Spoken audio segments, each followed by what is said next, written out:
The Tamil Nadu Legislative Assembly is the unicameral legislature of the Indian state of Tamil Nadu. It has a strength of 234 members, of whom are democratically elected using the first-past-the-post system. The presiding officer of the assembly is the speaker.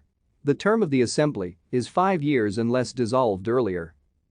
Since Tamil Nadu has a unicameral legislature, the terms Tamil Nadu Legislature and Tamil Nadu Legislative Assembly are almost synonymous and are often confused. However, they are not one and the same. The Tamil Nadu Legislature is the legislative body, while the Tamil Nadu Legislative Assembly is a part of it. The Tamil Nadu Legislative Assembly, along with the Governor of Tamil Nadu, constitutes the Tamil Nadu Legislature.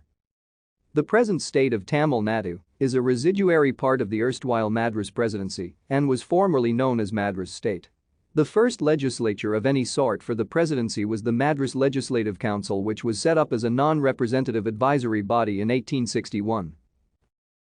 Thank you for watching. Like and subscribe if you would like to view more of our videos. Have a nice day.